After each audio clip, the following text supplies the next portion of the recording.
ঋতুজার বাড়ি ফেরা নিয়ে খুশি হয়ে যায় সবাই। হ্যাঁ বন্ধুরা, এমনটাই দেখা যাবে। বিস্তারিত জানতে ভিডিওটিতে লাইক দিয়ে চ্যানেলটি সাবস্ক্রাইব করে শুরু থেকে শেষ অবধি দেখতে থাকো। গল্পের শুরুতেই দেখা যাবে কম্পাস ও বিহান ঋতুজাকে উদ্ধার করে বাড়ি ফিরলে তখনই পৃথা গিয়ে ঋতুজার সামনে দাঁড়ায় আর বলতে থাকে, দিদি ভাই, আই এম সরি। আমি তোমার কাছে খুব দুঃখিত। তুমি আমাকে ক্ষমা করে দাও। আমি তোমার বোন হয়ে আমি তোমাকে চিনতে পারিনি। আমি বুঝতে পারিনি যে তুমি বাড়িতে নেই। ওই শয়তানটাকে আমি তোমার জায়গায় বসিয়েছিলাম। আমি ভাবতেও পারিনি। আমাকে ক্ষমা করে দাও। আমি তোমার কাছে ক্ষমা চাইছি। এ কথা শুনে দেখা যাবে মাহি এরপরে এসে ঋতুজাকে গিয়ে সোফায় বসে আর বলতে থাকে যে, মা, তুমি ফিরেছো। আমরা যে কতটা খুশি হয়েছি তোমাকে বলে বোঝাতে পারবো না। তুমি না থাকলে এই বাড়িটা পুরো অন্ধকার হয়ে যায়। তোমাকে ছাড়া এই বাড়িটা কোনোভাবে পারফেক্ট হয় না। আমরা তোমাকে ছাড়তে কখনো রাজি নই। তোমাকে আমরা কখনো কখনো ছেড়ে দিতে পারবো না। কখনো আমাদের ছেড়ে কোথাও যাবে না। কথা দাও। তখনই দেখা যাবে ঋতুজা বলতে থাকে, একদম আমি তোমাদের ছেড়ে কোথাও কখনো যাব না। একদম চিন্তা করো না। সবসময় আমি তোমাদের কাছেই থাকবো। ভেবো না যে আমি তোমাদের ছেড়ে কোথাও চলে যাচ্ছি। এরপরে দেখা যাবে পৃথা বলতে থাকে, সত্যি দিদিভাই, তোমাকে ছাড়া আমরা কখনো এই বাড়িটা একদম কল্পনাও করতে পারি না। এই বাড়িটা তোমাকে ছাড়া পুরোপুরি অন্ধকার। এরপরেই দেখা যাবে অরিন বলতে থাকে যে, মা, তোমাকে তো এখন স্টেজের সামনে কথা বলতে হবে, তাই না? তোমাকে তো মিডিয়ার সামনে যেতে হবে। তুমি কি ডিসিশন নিয়েছো যে মিডিয়ার সামনে যাবে? তখনই দেখা যাবে ঋতুজা বলে, আসলে ওরা আমার পরিস্থিতিটা বুঝতে পেরেছে, তাই একটু আমাকে সময় দিয়েছে। আমি অবশ্যই মিডিয়ার সামনে যাব। মিডিয়ার সামনে কথা বলবো। চিন্তা করো না বাবা, আমি মিডিয়ার সামনে গিয়ে কথা বলবো। তখনই অরিন বলতে থাকে, আচ্ছা জেম্মা, তোমাকে কিভাবে আটকে রাখলো মহিলাটা? সত্যি সাহস আছে বলতে হবে। মহিলাটা তোমাকে এভাবে আটকে রাখার কথা ভাবতে পারে? ও তো তোমার বোন, তাই না? তখনই মাহি বলে, সত্যি সত্যি জেম্মা, আমরা ভাবতেও পারছি না যে মহিলাটা কতটা সাংঘাতিক হলে এরকম চিন্তা ভাবনা করতে পারে। তখনই ঋতুজা বলে, কম্পাস, তুই বুঝতে পারছিস? আমি আমি কিন্তু বিশ্বাস করতে পারছি না ও কিন্তু আবার ফিরবে। আমি ওকে কিছুতে বিশ্বাস করতে পারি না। অনুজাকে আমি খুব ভালো করেই চিনি। ও আবার ফিরে আসবে। ও প্রতিশোধে বিশ্বাসী। ও কখনো কখনো ক্ষমায় বিশ্বাসী নয়। ও প্রতিশোধ নেবে। ও আমাকে অপরাধী ভাবছে। ও ভাবছে যে আমি ইচ্ছে করে ওর সঙ্গে অপরাধ করেছি। ওকে পুলিশে ধরিয়ে দেওয়ার চেষ্টা করেছি। তুই ওর বিরুদ্ধে কথা বলেছিস, ওর বিরুদ্ধে কাজ করেছিস। এদিকে দেখা যাবে মোনালিসাকে প্রান্তিক বোঝাতে থাকে যে তার কাছে মোনালিসার প্রাণের মূল্যটা অনেক বেশি। তখনই মোনালিসা বলে, আপনি সত্যি বলছেন আপনার কাছে আমার প্রাণের মূল্য অনেক বেশি? তখনই প্রান্তিক বলে, অবশ্যই অবশ্যই তোমার প্রাণের মূল্য আমার কাছে অনেক বেশি মোনা। তাই এভাবে এভাবে কেন বলছো? আমি তোমাকে নিয়ে সবসময় ভাবি। আমার জীবন চলে গেলেও আমি তোমার কিছু হতে দিতাম না। তোমাকে আমি অবশ্যই বাঁচাতাম। তখনই মোনালিসা বলে, আমাকে নিয়ে তো কেউ এভাবে কখনো ভাবেনি আপনি যেভাবে ভেবেছেন। তখনই প্রান্তিক বলে, অবশ্যই আমি তো তোমাকে নিয়ে ভাববই, কারণ আমি তোমাকে যে অন্যভাবে দেখি, তাই না? আমি জানি যে আমার আমার কথায় কথা মতো চলবে, আমার কথা মতো উঠবে বসবে, সমস্ত কিছু করবে। যে নিজের ভুলটা বুঝতে পারবে তাকে আমি প্রচন্ড ভালোবাসি। তাকে আমি প্রচন্ড যত্নে রাখি। তাই তোমাকেও আমি কোনো রকম ভাবে কষ্ট পেতে দেব না। তোমাকেও যত্নে রাখবো মোনা। একদম চিন্তা করো না। তোমার কোনো ক্ষতি আমি হতে দেব না। তোমাকে আমি কথা দিচ্ছি। এ কথা শুনে মোনালিসা খুশি হয়ে যায়। পরে প্রান্তিক স্নানে চলে গেলে তখনই মোনালিসা বলে, এভাবে কখনো কেউ আমাকে বলেনি বিহানকে আমি এতটা ভালোবাসতাম। কিন্তু বিহান আমাকে কখনো বলেনি যে ওর কাছে আমার জীবনের মূল্যটা অনেক বেশি। কিন্তু প্রান্তিক বাবু, ও তো ঠিকই বললো যে ওর কাছে আমার জীবনের মূল্যটা সবার থেকে সব থেকে বেশি। এরপরে দেখা যাবে এদিকে পৃথা বলতে থাকে, দিদি ভাই, আমরা সত্যি বুঝতে পারিনি যে ওই মহিলা এভাবে বাড়িতে এসে জেকে বসবে। আমরা ভাবতেও পারিনি যে ওই মহিলা এভাবে তোমার নাম করে বাড়িতে ঢুকে পড়বে। আমরা কখনো কল্পনাও করতে পারিনি। তখনই ঋতুজা বলতে থাকে, যা হবার হয়ে গেছে ছোট।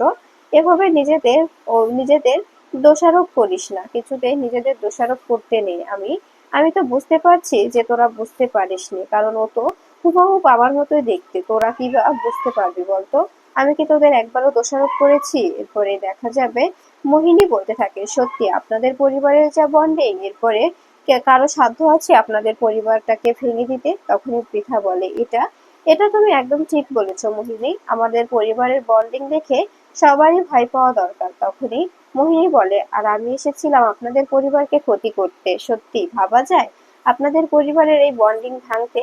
কারো সাধ্য হবে না, কেউ পারবে না আপনাদের পরিবারের বন্ডিং ভেঙে দিতে। আর আমি এসেছিলাম আপনাদের পরিবারটাকে ভেঙে দিতে, এটা কখনোই সম্ভব হতো না। আমি আমি আগে থেকে রিয়েলাইজ করতে পেরেছি, এটাই অনেক। এরপরে দেখা যাবে ঋতুজা বলে, আমার আমার বিশ্বাস কম্পাস, আমাদের সতর্ক থাকতে হবে, কারণ কারণ আমি বিশ্বাস করতে পারি না ও যে কোনো মুহূর্তে যে কোনো দিক থেকে আমাদের উপর অ্যাটাক করতে পারে। ওর কোনো রকম কোনো মায়া নেই, ও কখনো কাউকে মায়া করতে পছন্দ করে না। ওর ওর ডিকশনারিতে কোনো ক্ষমা নেই, ও সবসময় শুধু প্রতিশোধে বিশ্বাসী। ও আমার উপর প্রতিশোধ নেবে, ও ভাবে যে আমার কারণে ওর শৈশবটা নষ্ট হয়ে গেছে, ওর ওর সমস্ত সুখ নষ্ট হয়ে গেছে, ও আন্ডারওয়ার্ল্ডের সঙ্গে যুক্ত হয়েছে শুধুমাত্র আমার কারণে। আমি সবকিছু পেয়েছি কিন্তু ও ও কিছুই পায়নি, ও এটাই মনে করে। তাই ও ও আমার প্রতি প্রতিশোধ নেবে, এর কারণেই তো এখানে এসেছিল আমার প্রতি প্রতিশোধ নেওয়ার জন্য। তখনই দেখা যাবে এ কথা শুনে তখন পৃথা বলতে থাকে, দিদি ভাই কি সাংঘাতিক, বুঝতে পারছো? ও যদি সত্যি কোনো রকম কিছু করে আমাদের বাড়িতে তো সবাই নিঃস্ব হয়ে যাবে, তাই না? আমাদের বাড়িতে সবাই একদম ভয় পেয়ে যাবে, আমাদের বাড়িটা একদম স্তব্ধ হয়ে যাবে, যেটা আমরা কিছুতেই হতে দিতে পারি না। কিন্তু এখন কি হবে কম্পাস, তুমি কিছু একটা করবে। তখনই কম্পাস বলে, মা, আমি আমি কোনোভাবে বুঝতে পারিনি, ওই যে একটি মেয়ে ছিল না, যে মেয়েটা অনু আম্মার দলেরই, কিন্তু ও আমার কোচিং সেন্টারে এসে এমন ভাবে ভান করেছিল, আমি ওকে কোচিং সেন্টারে নিতে বাধ্য হয়েছি। এদিকে দেখা যাবে রশ্মিকা ঘরে বসে বসে কান্না করছে আর সেনাপতির দেওয়া ছবিগুলো দেখছে আর বলছে, এগুলো কি করে হতে পারে। ঠিক তখনই মাহি বলতে থাকে, কি ব্যাপার রশ্মিকা, তুই এরকম করে বসে আছিস, তুই কি কান্না করছিলি? চোখ মুখ গুলো ফুলে যাচ্ছে, বুঝতে পারছি না। তখনই রশ্মিকা রেগে যায় আর বলতে থাকে, তুই জানিস না কারো ঘরে ঢোকার আগে পারমিশন নিতে হয়? তখনই মাহি বলতে থাকে, তুই তো দেখছি খুব বড় বড় চ্যাটাং চ্যাটাং কথা বলছিস, তুই ভুলে যাচ্ছিস এই ঘরটা শুধু তোর একার নয়, এই ঘরটাতে আমারও অধিকার আছে, কারণ এই ঘরটাতে আমিও থাকি। আর তোর কি হয়েছে রে, তুই এভাবে কান্না করছিস কেন? মনে হচ্ছে কান্না করে চোখটা ফুলিয়ে ফেলেছিস। তখনই রশ্মিকা বলে, আমি না বেশ বড় হয়েছি, আমার ব্যাপারটা আমাকে বুঝতে দে, আমার ব্যাপার নিয়ে তোকে এত মাথা ঘামাতে হবে না। তখনই দেখা যাবে মাহি বলতে থাকে, আমি এখানে কোনো মাথা ঘামাতে আসিনি, আর জেম্মা বাড়িতে এসেছে, জেম্মা তোকে দেখতে চাইছে, তাই আমি তোকে ডাকতে এসেছি। এখন যদি তোর ইচ্ছে হয় জেম্মার সঙ্গে দেখা করার, তবে তুই যেতে পারিস। তখনই দেখা যাবে রশ্মিকা বলতে থাকে, জেম্মা এসেছে, আমি জেম্মার সঙ্গে তো অবশ্যই দেখা করব, জেম্মাকে ছাড়া এই বাড়িতে আমি কিছুতেই ভাবতে পারি না। এরপরে দেখা যাবে মাহিকে বলতে থাকে, তুই তুই এখন এখানে কি করছিস? তুই এই মনে হচ্ছে আমার জিনিসপত্র খোঁজার চেষ্টা করছিস, নিচে আয় বলছি। এই বলে দেখা যাবে মাহিকে সঙ্গে করে নিচে চলে আসে রশ্মিকা।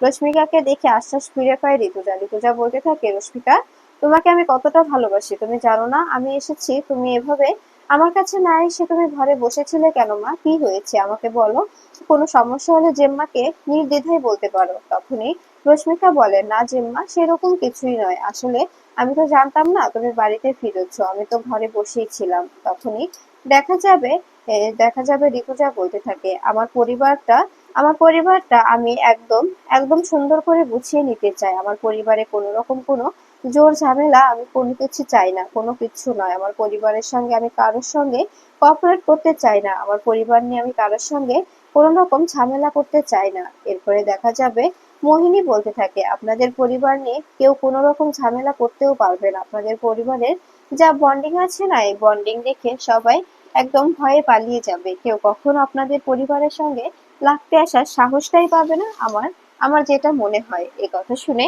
তখন দেখা যাবে পৃথা বলতে থাকে, একদম ঠিক বলেছো, একদম একদম ঠিক বলেছো, আমাদের পরিবারের সঙ্গে কেউ কখনো কখনো লাগতে পারে না। এরপরে মাহি মনে মনে বলতে থাকে, ও এবার একটু বেশি কথা বলছে, এত কথা বলার তো কিছুই নেই, তাই না? এরপরে দেখা যাবে কম্পাস বলতে থাকে, মা, তোমাকে এবার রেস্ট নিতে হবে, তুমি নিজের ঘরে গিয়ে রেস্ট নিয়ে নাও। এভাবে কতক্ষণ বসে থাকবে বলো, কতক্ষণ বসে বসে গল্প করবে? এরপরে দেখা যাবে মোহিনীর ফোন আসায় মোহিনী ঘরে এসে কথা বলতে থাকে। ঠিক তখনই অরিন ঘরে এসে মোহিনীর থেকে ফোনটা কেড়ে নেয় আর মোহিনীর ফোনটা ফেলে দিয়ে বলতে থাকে, কি শুরু করেছো তুমি? ওখানে এত এত ন্যাকামো করার কি ছিল? এত ন্যাকামো কেন করলে? তখনই দেখা যাবে মোহিনী বলতে থাকে, এসব কি বলছো অরিন, আর এসব কি ব্যবহার হচ্ছে? তুমি আমার সঙ্গে এরকম অসভ্যতামো করছো কেন? তখনই অরিন বলে, অসভ্যতামো করছি? তুমি আমার জীবনটা নষ্ট করে দিয়েছো মোহিনী, একদম কথা বলবে না। তুমি আমার জীবনটা একদম নরক করে দিয়েছো। তুমি আমাকে মিথ্যে বলেছো, মিথ্যে বলে আমার সঙ্গে তুমি সম্পর্ক করেছো, আমাকে বিয়ে করেছো, এখন ন্যাকামো করছো, তাই না? এরপরে দেখা যাবে মোহিনীকে বলতে থাকে, তুমি তুমি আমাকে বিয়ে করেছো, আমাকে কয়দিন সময় দিয়েছো বলো? আমি কি তোমার কাছে একদিনও আসতে পেরেছি? তুমি কি কখনো আমাকে নিজের কাছে টেনেছো বলো? সবসময় তো আমাকে দূরে দূরে রেখেছো, কোনো সময় নিজের কাছে আসতে দাওনি। তবে কেন আমার জীবনটা নষ্ট করছো বলো তো? আমার বউ সেজে আছো আমাদের বাড়িতে, কিন্তু আমাকে নিজের কাছে আসতে দিচ্ছ না। এই বলেই দেখা যাবে মোহিনীকে দেওয়ালে দেওয়ালে চেপে ধরে অরিন। তখনই মোহিনী বলতে থাকে, প্লিজ অরিন, আমাকে ছেড়ে দাও, আমার প্রচন্ড লাগছে, প্রচন্ড ব্যথা পাচ্ছি আমি। আমার আমার ভুল হয়েছে যে আমার একটি মেয়ে আছে, আমি তোমাকে সেটা জানাইনি। আসলে আমি এসেছিলাম প্রতিশোধ নেওয়ার জন্য, এইটুকুই, জাস্ট এইটুকুই, এছাড়া আর কিছুই নয়। কিন্তু আমি অন্য কোনো উদ্দেশ্য এসেছিলাম না। কিন্তু আমি বুঝতে পেরেছি যে এই পরিবারকে কখনো কখনো ভাঙা যাবে না, কখনো এই পরিবারের বন্ডিংটা আমি নষ্ট করতে পারবো না। তাই আমি এখন নিজে ডিসিশন নিয়েছি যে আমি এই পরিবারটার সঙ্গে মিশে থাকবো। এরপরে দেখা যাবে নিচে নিচে বিহান বলতে থাকে, এবার এবার মা তোমাকে রেস্ট করতে হবে, ঘরে গিয়ে রেস্ট করো। অনেক তো এখানে বসে কথা বললে, এবার তুমি রেস্টটা করে নাও। তোমার তো শরীরে শরীরে অনেক অস্বস্তি হয়েছে, তাই না? অনেক অনেক খারাপ সময় গেছে তোমার উপর দিয়ে। তাই আমি চাই তুমি এখন গিয়ে সুস্থতা অবলম্বন করবে, বুঝতে পেরেছো? এরপরে দেখা যাবে কলেজ থেকে কিছু ছেলে মেয়ে এসে কম্পাসকে বলতে থাকে, ম্যাডাম, আপনাদের এক্ষুনি কলেজে যেতে হবে, এক্ষুনি এক্ষুনি যেতে হবে। ওদিকে দেখবেন কি সাংঘাতিক ঘটনা ঘটে গেছে। এটা দেখে ভয় পেয়ে যায় সবাই। তখনই কম্পাস মোহিনীকে বলতে থাকে, মোহিনী, তুমি প্লিজ একটু মাকে দেখো, আমি এক্ষুনি আসছি। এরপরে দেখা যাবে ঋতুজা বিহানকে বলতে থাকে, বিহান, তোমরা সাবধানে যাবে, কোনো রকম কোনো ঝামেলা হলে চলে আসবে, আমাকে আমাকে ফোন করবে, কারণ আমি ভয় পাচ্ছি। অনুজাকে আমি খুব ভালো করে চিনি। অনুজা আবার তোমাদের কোচিং সেন্টারে কিছু করলো না তো? ওকে আমি সত্যি বিশ্বাস করতে পারি না। এরপরে দেখা যাবে কম্পাস ও বিহান বলতে থাকে, না মা, তুমি একদম চিন্তা করো না, অনুজা আমাদের আমাদের কোচিং সেন্টারে কিছুই করতে পারবে না। আমরা আমরা সবটা সামলে নিতে পারবো। প্লিজ তুমি একটু একটু নিজেকে শান্ত রাখো, নিজেকে শান্ত রাখার চেষ্টা করো, নিজেকে নিজেকে একদম সুস্থ রাখতে হবে তোমাকে। এই বলে দেখা যাবে কম্পাস ও বিহান বেরিয়ে যায়। এরপরে এরপরে ঋতুজা মনে মনে বলতে থাকে, আমি বুঝতে পারছি না কি হলো, কোচিং সেন্টার থেকে এভাবে ছেলে মেয়েগুলো এসে কেন, কি কি বলে গেল? ওরা কিছুই বলছে না, আমি বুঝতে পারছি না ওরা গিয়ে কোনো বিপদে পড়বে কিনা। ওদের যদি কোনো বিপদ হয়ে যায় তখন কি হবে? এরপরে দেখা যাবে কলেজের সামনে প্রচন্ড ভিড় দেখে কম্পাস ও বিহান অবাক হয়ে যায়। কম্পাস বলতে থাকে, এসব কি বিহান স্যার? আমি বুঝতে পারছি না। তখনই জিৎ এসে বলতে থাকে, শোন কম্পাস, ভয় পাওয়ার কোনো কারণ নেই, এখানে ভয় পাওয়ার মতো কিছুই ঘটেনি। আসলে আসলে তুই যাদেরকে পড়িয়েছিলিস তারা তারা 99% নাম্বার পেয়ে পাশ করে গেছে। তাই এরা সবাই সবাই ডিসিশন নিয়েছে যে তোর তোর কোচিং সেন্টার থেকে ওরা পড়াশোনা করবে। এখানে এখানে তোর কোচিং সেন্টারে পড়াশোনা করে ওরা নিজেদের নিজেদের পায়ে দাঁড়াবে। এরপরে দেখা যাবে সবাই মিলে কম্পাস ও বিহানের সামনে আসে আর বলতে থাকে, আমরা আমরা আপনার কাছেই পড়তে চাই, আমরা নোবেল ফিউচার অফ কলেজেই পড়ি, কিন্তু আমরা বুঝতে পারছি যে এখানে পড়লে আমাদের ভবিষ্যৎ খুব সুন্দর হবে, আমরা আমরা পড়াশোনায় খুব ভালো করতে পারবো। তাই আমরা ডিসিশন নিয়েছি যে আমরা আপনার কাছ থেকেই পড়াশোনা করব, আপনার কাছ থেকেই আমরা ট্রেনিং নিতে চাই, এখানে আমরা কোচিং করতে চাই, আপনারা আমাদের পড়াবেন তো? তখনই দেখা যাবে কথা শুনে কম্পাস ও বিহান খুশি হয়ে যায়। কম্পাস ও বিহান বলতে থাকে, কেন পড়াবো না, অবশ্যই পড়াবো, তোমরা পড়তে চাইলে অবশ্যই পড়াবো আমরা। তখনই দেখা যাবে সবাই বলতে থাকে, আমরা বিহান স্যারকে অনেক আগে থেকেই চিনি, আমরা জানি বিহান স্যার মানুষটা অনেক ভালো, আর কম্পাস ও তো ও তো ব্রিলিয়েন্ট, তাই আমরা আপনাদের কাছে পড়ার ডিসিশনটা নিয়েছি।